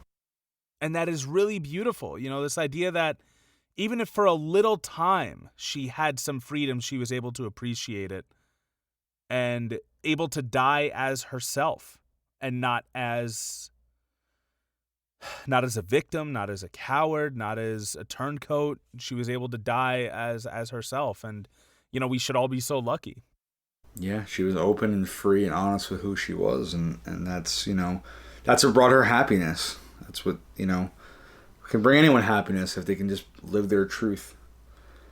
So as things keep ramping up and the 5th of November on the next year approaches, we see that Chancellor Sutler, he wants to remind people that they're on the brink of chaos and that they need the government's protection. So we see on the media, oh, there's civil wars in the Midwest, there's the avian flu, there's water shortage. All these things are being thrown out there. And it is interesting because it reflects very much the kind of news that we're seeing now, which, like, I don't know, like, I don't think the government's telling us those things, but it's, you know what? It's like V said, right? V said it's a matter of perspective. Where freedom is a matter of perspective. Absolutely. So, like, whereas I see all this stuff going wrong, I see weak leadership in our country, and I see, that things have to change. Maybe there are other people who, like the people in this movie, see, oh, wow, the government's here to protect us from all these terrible things, and we absolutely need them. Yeah. And again, it goes to, what is the cause of these things, right? Like, in the movie, the government is the cause of them. They're the ones that release the virus. They're the ones that kill all these people. But people are just concerned with, all right, they're able to save us. They're able to give us this cure. And you see that in the world all the time. You see the reaction to it, and people don't question, what the actual cause or the reason is. Well, yeah, I mean, you look at things, like, let's stick with something in our lifetime, like 9/11 and the Patriot Act. Like, because 9/11 happened, and, there are conspiracy theories about that as well, the Patriot Act was passed, and we lost all of our privacy. Yeah, that never went away. It never went away. Yeah. And like I said before, we find out in this movie that all of the fear that was stoked from that virus was used by the chancellor to take power and to extend his terms, so that way he was in a position of unlimited power, to quote Chancellor Palpatine. Or does he say infinite power? I think he says infinite. He was in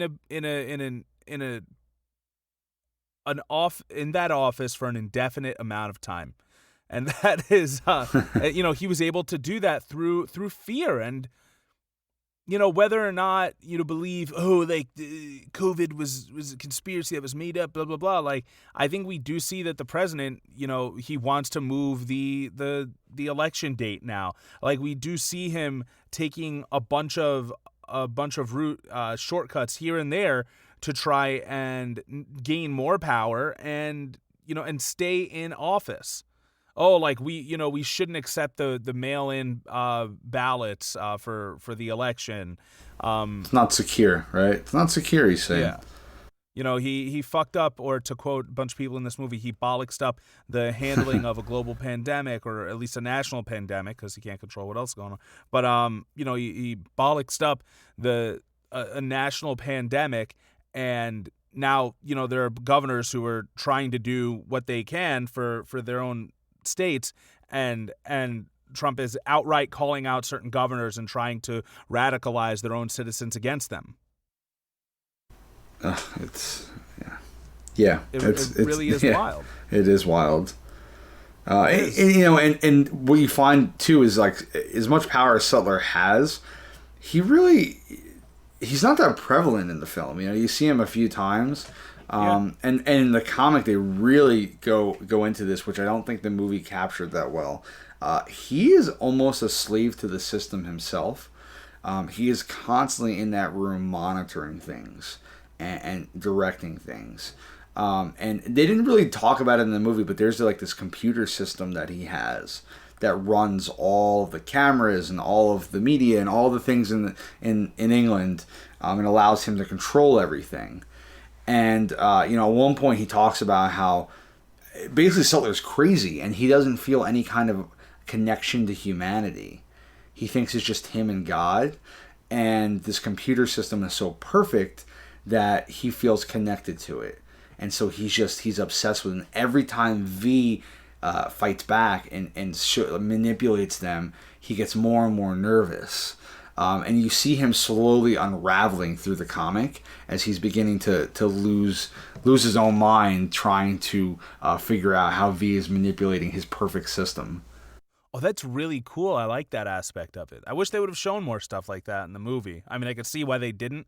Like you said, they did trim a lot of the fat, but that's a pretty cool aspect of it. I can't wait to read that. Yeah, it was. It turns out that V has actually had access to the system the whole time. And that's how he's been able to do all this over the course of this year, because he had all the passwords and he was able to get in and do it. And towards the end of the comic, he changes the system over. He locks them out of it. So all the cameras and stuff are working, but only V can use them. And he tells the people, you now have 3 days of no one watching. You have 3 days of freedom, and use it how you will. And Sutler just loses it. He doesn't know how to react to that. And he's being escorted in his limousine, I believe. And he's looking out the window and he's talking about how he hates gays and blacks and pretty much anyone you can imagine that's not a white straight male. And then he sees like all the people like looking at him, and he's like, you know what, they love me. Like maybe I should make an effort to love them. That'll give me some sort of hope now that my system has failed me. And he's waving. He winds up pulling over, and he goes to meet with someone who actually assassinates him, because she's not even in the movie, but she's a character who had been hurt by the system. Her husband had worked for him. So it's very different, a very different a way of dealing with Sutler. That's amazing. Yeah, I really enjoyed his portrayal in the comic, though. I thought it really fleshed him out a lot more. So you're saying that in the comic he has executive time? Yeah. In his room he has executive time, or he's watching Fox News? Yeah, no, pretty much. I say that exactly, but seriously, what a correlation to draw. Like, yup, it's pretty ridiculous. Damn you, Alan Moore. You wizard. Seriously. So as we approach the climax of the film, we also see that V has mailed out a bunch of basically V costumes, the mask, the hat, and the cloak. He's mailed them out to all of the citizens, I'm assuming. And this one girl who was very mad that he was supposedly killed earlier on, she gets this costume on and starts, running around the street, kind of pretending to be V, pretending to be what she believes is a hero, kind of like using the cloak to catch the air like it's a cape or something. And, of course, one of the fingermen, the cops, they shoot her and they kill her. Yeah, and there's a really great voiceover that Finch has. He's kind of summarizing everything, and he says, I see it now, right? I can see, he goes to the camp, and he's able to kind of figure out where things are going, what V's plan is. And Dominic, his partner, is like, do you know what's going to happen? He goes, no, I can guess, though, and someone's going to do something stupid. And that's when we see this officer shoot the little girl, and the people turn on him, right? They come out in a crowd, and I'm assuming kill him. They start attacking him with different weapons. Yeah, which was super prevalent to now also. And of course, in order to quell these riots, Sutler sends in the military. Which is exactly what's happening now. We have a weak-willed leader who would rather divide his people than unite them, who would rather... It's the only movie you can think of, right? Just like Finch says, like he's going to do the only thing he knows how, and that's to use more force, more and more force. And that's what Trump does. He just uses more and more force. And I think Dominic asks him, he says, well, what's gonna happen? He goes, every time people without guns go up against people with guns, people are going to die. Yep. And then we have this awesome shot of people breaking curfew because it's approaching the 5th of November when V promised that he was going to blow up Parliament and he wants people to be there. So I believe we see Sutler on all the TVs, on all the screens, except now he's talking to no one.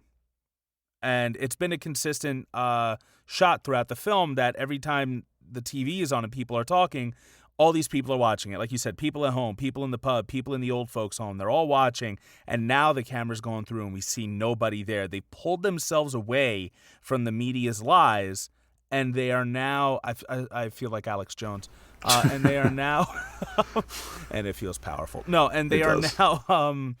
And they're now walking the streets, and this is the shot that that made me cry. And we'll go into the fight and who dies and everything, but I just want to talk about the shot. So we see the military is there. They've packed out these streets, and all of a sudden, all of these people with the masks and the cloaks and the hats, all of these V's start emerging, and they're walking down all the streets, and they're like, stand down, stand down. These people aren't armed. They're just walking. They're just walking to Parliament. They're not doing anything except they're breaking curfew, but that's it. Yeah, it's a message, right? They're giving a message that they're not going to disobey anymore. And they're not going to. You said just obey or disobey? Just obey, as in they're. Got it. Yeah. And as they're walking through, like all of the commanders are like, all right, what are we supposed to do? What are we supposed to do? And they're calling for Creedy, who at this point has been killed. They're calling for Sutler, who at this point has also been killed. And there's somebody else in the middle of that chain of command that has been killed. And they don't know what to do. So now it's up to the soldiers to make their own decisions for themselves. And they finally do. And the order is to stand down. Yeah, they don't kill their own people. It broke me down, man. I was crying like a baby when I saw that, because how beautiful would that be if we saw that today? And I asked you on a previous podcast, right? I said, do you think that if this ever happens, and by if I guess I meant when, that the people who are charged with truly protecting and serving our community, truly protecting and serving Americans, if they would realize that they're one of us, not, I said that, and obviously we haven't seen it in real life, but we saw it in this movie. I think we have. Look at Portland. When they've realized that they're one of, what do you mean? No, I mean they've chosen not to. They've chosen not to do it. Yes, absolutely. Yeah, they've chosen not to. I've always wondered if they would. Clearly it only happens in movies. Yeah. No, yeah. In real fucking life, they're pawns for the government. They'll follow orders, and they'll brutalize other Americans. Because that oath doesn't actually mean shit. There was a man in Portland who was I don't know if he was a former Marines or Navy, and he walked up to them, right? And he was just telling them to remember their oath. And they broke his hand, they smacked him, they sprayed. I mean, they brutalized the guy. For asking a question, and it just goes to show. Well, I guess they're not gonna actually remember that they're one of us. So, yeah, it only happens in movies. Yeah. Well, guess what? You're supposed to guard against threats, foreign and domestic. They are the domestic threat. Yep. How do you guard against yourself? I hate to sound like a broken record, but guess what? We are a country that, aside from genocide and racism, is built on protest. And protesting is the most patriotic thing you can do. And protesting isn't supposed to be convenient. It's not supposed to be just, we're just not happy with what's going on here, mister. And then we go back home. Like, protesting isn't meant to be convenient. It's supposed to shock the system. Our body is sick right now. And if we don't know that there's any symptoms, we can't treat it. So exactly. Take with that what you will. But that was an awesome moment. They made their own decision as people to not kill the civilians. So before this part, there's this whole thing where, V, he has these awesome dominoes that he's setting into place as Finch is doing his little monologue about what's going to happen, and now he sees V's plan unfolding and everything. We also see that Evie has decided to come back to V for one last dance. He has a feeling he's not going to make it out of here. And V does a very interesting thing here. He decides that he's not going to push the button or pull the lever, as it were, that's going to blow up Parliament. He has a train full of explosives that's going to ride under Parliament and blow it up. And he decides he's going to leave that choice up to Evie. He gets out his own vendetta. He is able to get Sutler and get Sutler killed by his second in command, and then he is able to take on all of Creedy, the second in command. He's basically the head of the Gestapo. He takes on the Gestapo. He takes on Creedy, and he gets mortally wounded in the process. He knows that he's not meant to survive this, and he even tells Creedy, he says, ideas are bulletproof. I love that. That was one of my favorite lines. Because Creedy just keeps saying, "Why won't you die? Why won't you die?" And that's his answer. And I think V intends to die. I don't think he wants to live. I think he once he gets his vendetta done. He's washing his hands of the situation. He's ready to die. I mean, he has been grooming Evie to take over. I mean, that's really what her whole purpose is to leave it in her hands. He leaves her his home. He leaves her the train.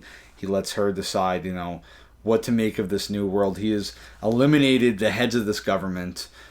He has incited, a passion in the people, and now it is up to her and these people to figure out what comes next. And there is this, this beautiful moment where she says, like, V is all of us. And as Parliament is blowing up, as the 1812 overture is playing in the background, we see all of these people taking off their masks, and we even see people who are supposedly dead. Because, I actually have this quote right there. I really want to read it because, please do. Finch says to her, he's like, who was he? He wants to know. The mystery's still there. And she says, he was Edmond Dantes. And he was my father, and my mother, my brother, my friend. He was you, and me. He was all of us. And like I said, we see all these different people take off the mask, from Finch's partner Dominic to Dietrich, who's dead. Anyone you can possibly imagine, they're all taking the mask off. Yeah. Valerie, he was everyone. It didn't matter who he was under the mask. And in the comic, he actually tells Evie, I want you to look at my face, but you can't remember who's under it.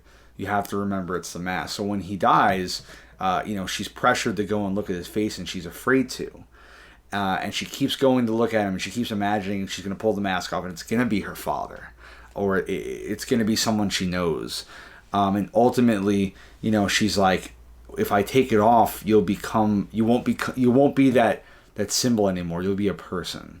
And I don't want to do that. And then she's about to pull the mask off. She sees herself. She envisions herself under the mask. And she realizes that moment. And in the comic, she actually dons the mask. And she goes out and she speaks to the people. Because they believe V is dead. There's reports that he's been shot and killed, in which he has. And she goes out there and pretends to be him.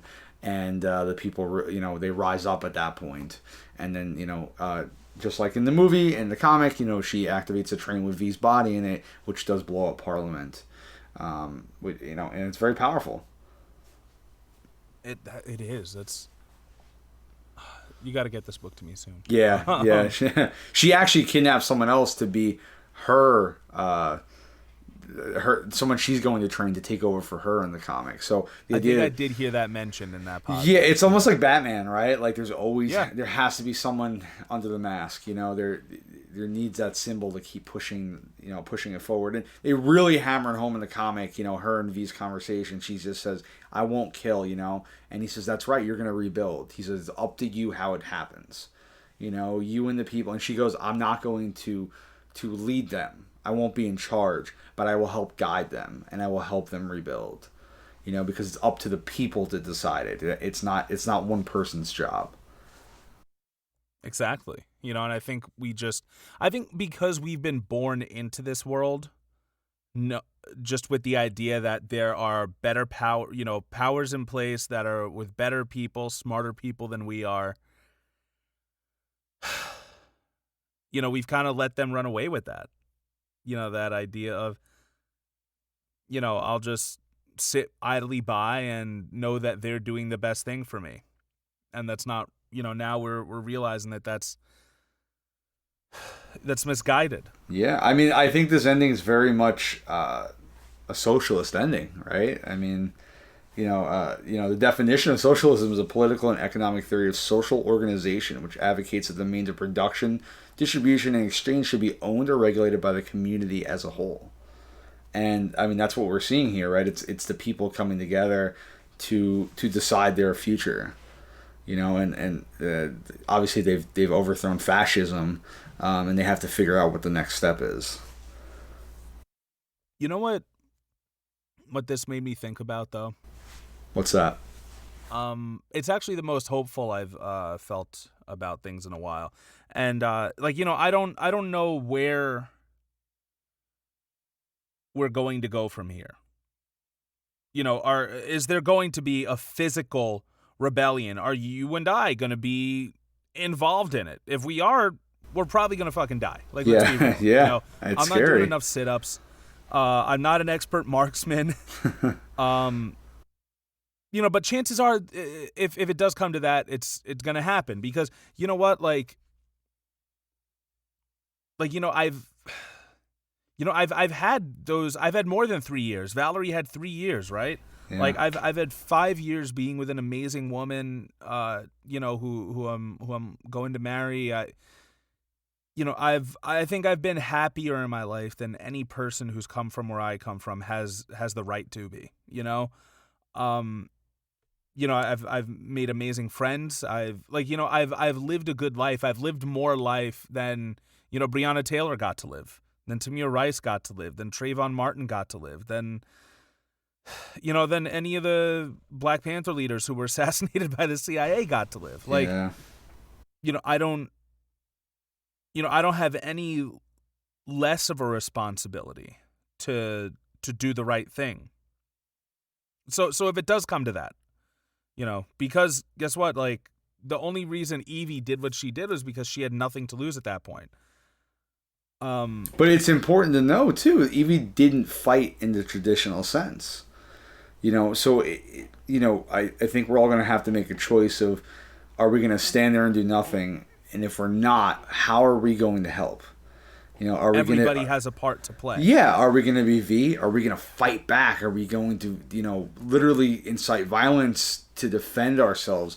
Or are you going to be Evie? Are you going to be, a voice of reason and someone who's going to help rebuild, come from the ashes? And what is your role to play? And I think there's going to be different parts for us, but you have to play one of them. You have to get involved somehow.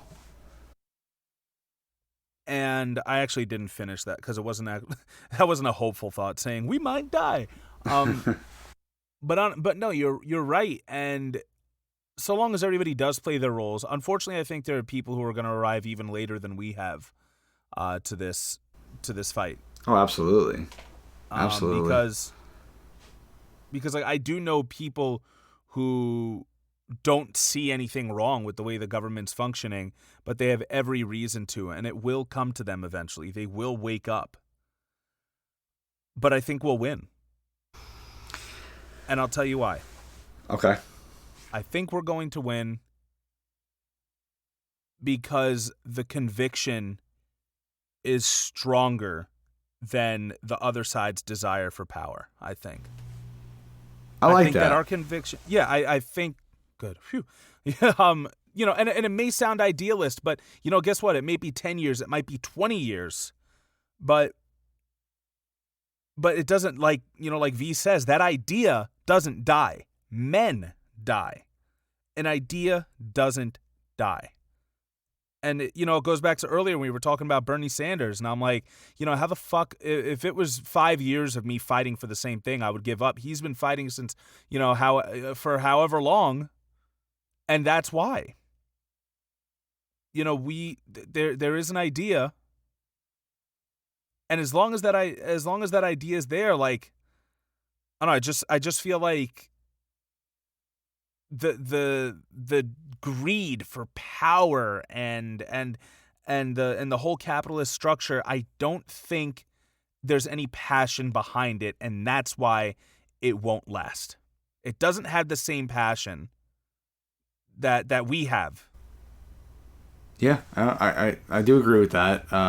Another friend of mine and I had discussed, kind of something similar, and we kind of we're talking, and you know, I said to him, I think that the people in power are bad, right? Those are the worst people that are keeping everyone else, you know, down in society. But the good people outnumber them by so many, you know. I do believe the majority of people are good in their hearts, and they want the right thing. You know, so that's a comforting thought to me. You know, while the bad people do have this money and the power, you know, we do outnumber them. And if we were to join up, you know, together and unite, we could do something. What scares me though is history, because history is not on our side.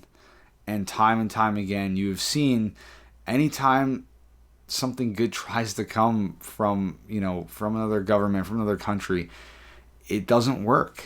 And not because it can't work, because the other forces won't let it. Whether it's another country coming in, destabilizing them, or invading, or whatever it is. You know, history has never been on the side of the good people. And that's what scares me. Usually sides with the oppressor, not the oppressed. Yeah, and you know, I do think capitalism is showing its weaknesses right now during COVID.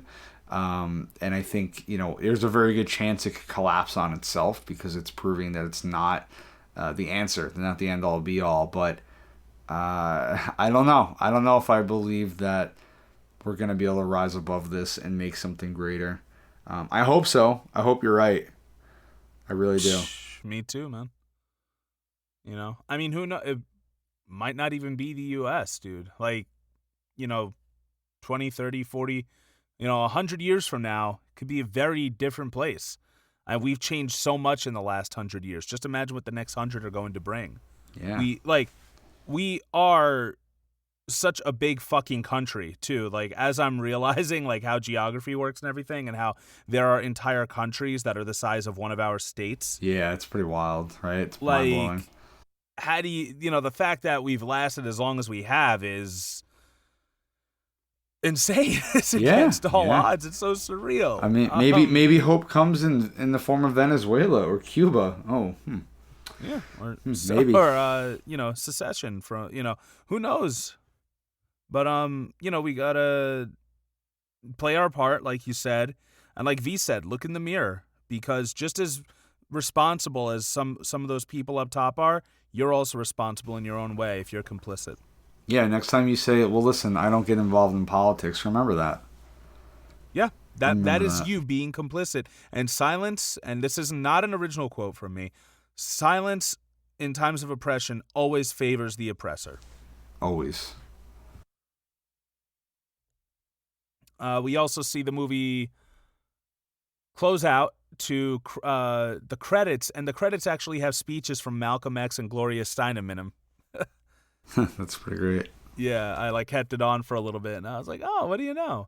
But, you know, overall, I cannot stress this enough. Watch the actual movie. I don't think that we did it any justice. No, it's a great film. Have. I don't know. Yeah, I did not appreciate it at the time. I definitely, this film had me hooked from the beginning, and it was great. And it was very inspiring as well. You know, maybe I should think of a role to play that doesn't require as much cardio. But that's awesome. Any closing thoughts, Ty? No, I'll echo what you just said. You know, everyone's got a role to play. Look at Diedrich, right? He wasn't literally fighting, but he made a statement on his show, and though he cost him his life, I think it showed where he stood. So you have to make your stand too. And you know, as a movie, as a film, it's very good. It's a solid adaptation of the comic, which I also recommend. Some great work. The movie had some great performances, and it had some cool action scenes too, if that's what you're looking for. So definitely recommend it. It's a great watch, and I look forward to my next viewing.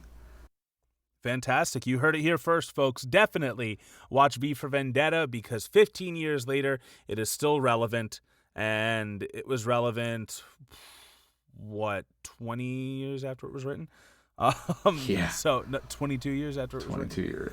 23, 22. Anyway, but for the Politipop podcast, I've been Mike Booch. And I've been Ty. In the meantime, please remember to listen to us and rate and review us on Podbean, Apple Podcasts, Spotify, Google Podcasts, or the iHeartRadio app. Special thanks to all the listeners and to Antonia Little for logo design. Find us on Twitter at PolitiPopPod, on Instagram at PolitiPopPodcast, or via email at politipopcast@gmail.com. Don't forget to find our show notes and sources at politipoppodcast.wordpress.com. Today we're going to be writing out on a report to the shareholders / kill your masters. This is a song by the rap group Run the Jewels, which consists of Killer Mike and LP. Thank you so much for listening today. And remember, no matter what you're reading, watching, listening to, never stop thinking, never stop learning, never stop resisting. And always remember to read between the lines.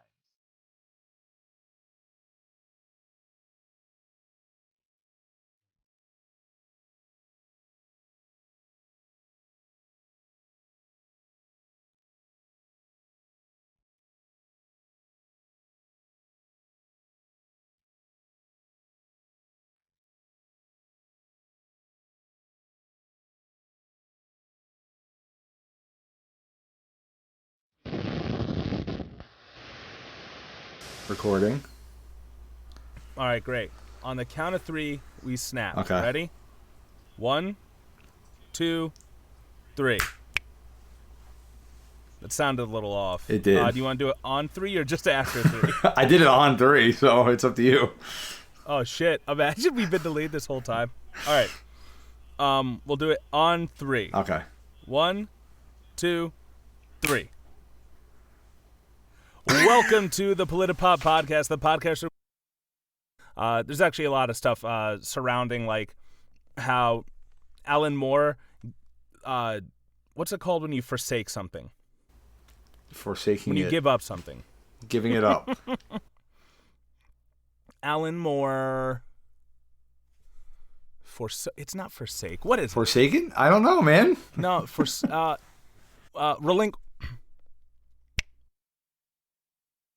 And the whole thing starts off by giving us a very brief description of who Guy Fawkes was, with the whole I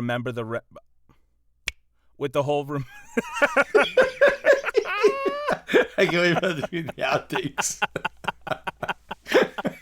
Oh my fucking god. Okay. Okay. That was good. Oh, I'm on it though. Watch this. With the whole remember the That's because I only wrote it once. That's why. Okay. You want me to do this? You got it? No, I think I got it. Okay, okay. Give me one more shot. Come on, coach. All right. His whole plot is to actually blow up Parliament, but there's a reason he wants to do that. You have an idea of what that reason might be? Sorry, I was trying to read my note. I thought I was leading off like really well, but we're not as in sync as we used to be. Sorry, I was trying to read one of my notes. Go ahead, do that part again.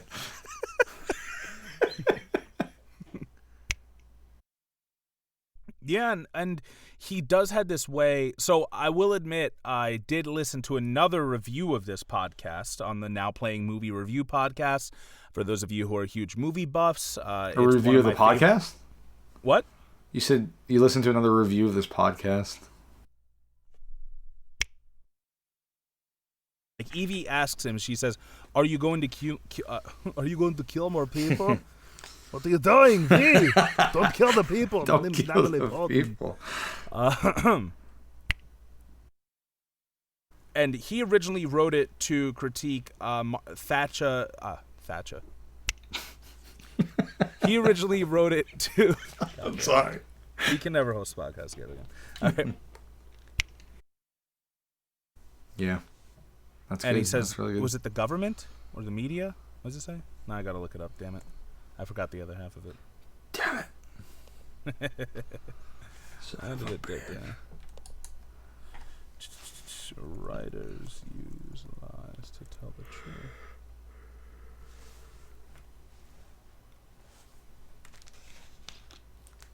Okay, got it. Sorry. Mm-hmm. He says, artists use lies to tell the truth, while politicians use them to cover the truth up. And that's such a great thought, like writers, they'll tell us the innermost depths of our characters. They'll tell us so many things about our world and social issues and politics and stuff, but they'll do it under the guise of a superhero. So you may not even notice it's there. And politicians, they'll use lies to cover they'll use truth to cover the lie. I forgot what it said again. I just read the quote. Oh my god, I can't put these in the outtakes, bro. I can't do this. You gotta put some of them in. I got this. Lies. These lies that cover the truth, right? He actually is caught by, what the fuck is the detective's name again? Finch? Finch. Okay. Did they mention the Count of Monte Cristo in the movie? I mean, fuck. Did they mention the Count of Monte Cristo in the book? No, I don't believe so. Oh, really? So they made that up for this one. Yeah. Oh, well, maybe. But yeah, so another big part of this is the movie, The Count of Monte Cristo, which, as we know, is a vengeance story. And oh, wait a second. The platform was Don Quixote, right? Yeah. I'm taking this whole thing out. Good, because I'm like, maybe they did have it in the comic. I was like, The Count of Monte Cristo. That was the book that he brought in in the platform. That's okay. We'll just fucking scrap that shit. Oh my god.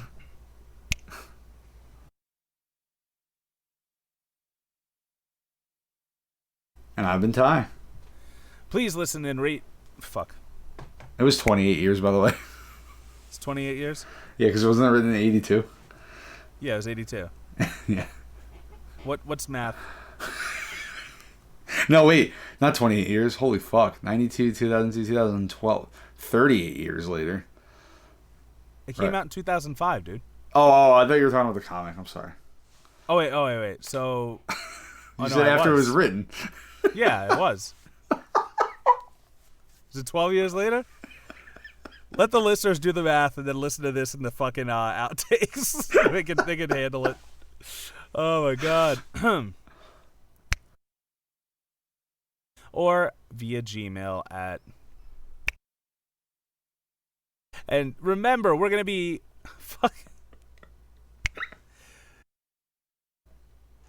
And scene. Whew, there it is.